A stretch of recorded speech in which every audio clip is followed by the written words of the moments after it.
لوگوں، اپنے پروردگار کی عبادت کرو جس نے تم کو اور تم سے پہلے لوگوں کو پیدا کیا تاکہ تم اس کے عذاب سے بچو، جس نے تمہارے لیے زمین کو بچھونا اور آسمان کو چھت بنایا اور آسمان سے مے برسا کر تمہارے کھانے کے لیے انواع و اقسام کے میوے پیدا کیے۔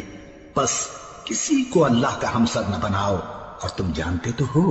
اور اگر تم کو اس کتاب میں جو ہم نے اپنے بندے پر نازل فرمائی ہے کچھ شک ہو تو اسی طرح کی ایک صورت تم بھی بنا لاؤ، اور اللہ کے سوا جو تمہارے مددگار ہوں ان کو بھی بلا لو اگر تم سچے ہو۔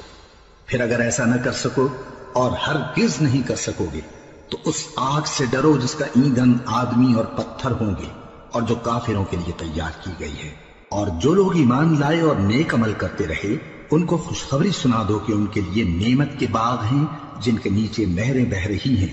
جب انہیں ان میں سے کسی قسم کا میوہ کھانے کو دیا جائے گا تو کہیں گے یہ تو وہی ہے جو ہم کو پہلے دیا گیا تھا، اور ان کو ایک دوسرے کے ہم شکل میوے دیے جائیں گے، اور وہاں ان کے لیے پاک بیویاں ہوں گی اور وہ بہشتوں میں ہمیشہ رہیں گے۔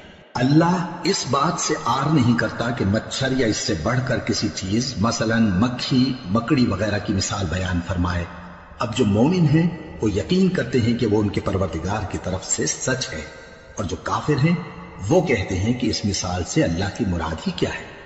اس سے اللہ بہتوں کو گمراہ کرتا ہے اور بہتوں کو ہدایت بخشتا ہے، اور گمراہ بھی کرتا ہے تو نافرمانوں ہی کو، جو اللہ کے اقرار کو مضبوط کرنے کے بعد توڑ دیتے ہیں، اور جس چیز یعنی رشتہ قرابت کے جوڑے رکھنے کا اللہ نے حکم دیا ہے اس کو قطع کیے ڈالتے ہیں اور زمین میں خرابی کرتے ہیں۔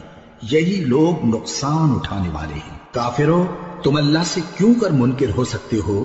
جس حال میں کہ تم بے جان تھے تو اس نے تم کو جان بخشی، پھر وہی تم کو مارتا ہے، پھر وہی تم کو زندہ کرے گا، پھر تم اسی کی طرف لوٹائے جاؤ گے۔ وہی تو ہے جس نے سب چیزیں جو زمین میں ہیں تمہارے لیے پیدا کی، پھر آسمانوں کی طرف متوجہ ہوا تو ان کو ٹھیک ٹھیک 7 آسمان بنا دیا، اور وہ ہر چیز سے خبردار ہے۔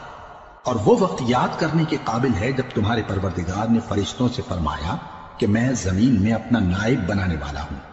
انہوں نے کہا کیا تو اس میں ایسے شخص کو نائب بنانا چاہتا ہے جو خرابیاں کرے اور کچھ تو خون کرتا پھرے؟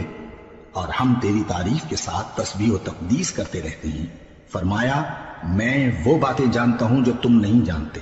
اور اس نے آدم کو سب چیزوں کے نام سکھائے، پھر ان کو فرشتوں کے سامنے کیا اور فرمایا کہ اگر سچے ہو تو مجھے ان کے نام بتاؤ۔ انہوں نے کہا تو پاک ہے، جتنا علم تو نے ہمیں بخشا ہے اس کے سوا ہمیں کچھ معلوم نہیں، بے شک تو دانا ہے، حکمت والا ہے۔ تب اللہ نے آدم کو حکم دیا کہ آدم تم ان کو ان چیزوں کے نام بتاؤ۔ سو جب انہوں نے ان کو ان کے نام بتائے تو فرشتوں سے فرمایا کیا میں نے تم سے نہیں کہا تھا کہ میں آسمانوں اور زمین کی سب پوشیدہ باتیں جانتا ہوں، اور جو تم ظاہر کرتے ہو اور جو پوشیدہ کرتے ہو سب مجھ کو معلوم ہے۔ اور جب ہم نے فرشتوں کو حکم دیا کہ آدم کے آگے سجدہ کرو تو وہ سب سجدے میں گر پڑے مگر شیطان نے انکار کیا اور غرور میں آ کر کافر بن گیا۔ اور ہم نے کہا کہ اے آدم تم اور تمہاری بیوی بہشت میں رہو اور جہاں سے چاہو بے روک ٹوک کھاؤ پیو، لیکن اس درخت کے پاس نہ جانا نہیں تو ظالموں میں ہو جاؤ گے۔ پھر شیطان نے دونوں کو اس درخت کے بارے میں پھسلا دیا اور جس عیش و نشاط میں تھے اس سے ان کو نکلوا دیا۔ تب ہم نے حکم دیا کہ بہشت بری سے چلے جاؤ، تم ایک دوسرے کے دشمن ہو، اور تمہارے لیے زمین میں ایک وقت تک ٹھکانہ اور معاش مقرر کر دیا گیا ہے۔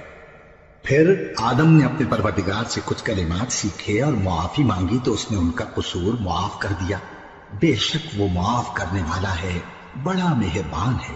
ہم نے فرمایا کہ تم سب یہاں سے اتر جاؤ، جب تمہارے پاس میری طرف سے ہدایت پہنچے تو اس کی پیروی کرنا کہ جنہوں نے میری ہدایت کی پیروی کی ان کو نہ کچھ خوف ہوگا اور نہ وہ غمناک ہوں گے، اور جنہوں نے اس کو قبول نہ کیا اور ہماری آیتوں کو جھٹلایا وہ دوزخ میں جانے والے ہیں اور وہ ہمیشہ اس میں رہیں گے۔